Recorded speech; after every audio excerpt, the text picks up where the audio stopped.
আজকে ভারতবর্ষের বুকে বুর্জোয়াদের যে দুটো পোল আছে, একটা বিজেপি এবং অন্যান্য কংগ্রেস এবং অন্যান্য ছোটখাটো বুর্জোয়া দল, এরাই কি আমাদের শাসন করবে? না, আমরা বলছি এর মাঝামাঝি একটা তৃতীয় শক্তির বিকাশের কথা চিন্তা করতে হবে। সেই তৃতীয় শক্তি হবে বামপন্থীদের ঐক্যবদ্ধ শক্তি। তার কাজ শুরু করেছি আমরা। গর্বের সঙ্গে বলতে পারি communist party of India CPI এই উদ্যোগটা নিয়েছে, যার ফলে সাড়া দিয়েছেন সিপিএম এর নেতারাও, সাড়া দিয়েছেন সিপিআইএম এর নেতারাও।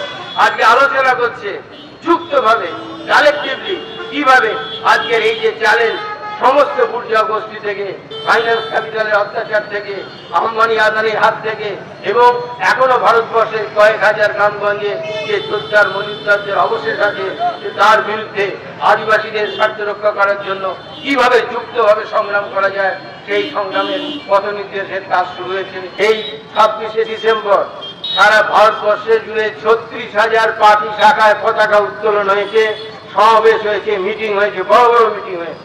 যেমন আজকে আপনারা এই সভাকে স্মরণ করছেন, পুরনো নেতাদেরকে আপনারা বরণ করে নিলেন এবং তাদেরকে স্মরণ করলেন।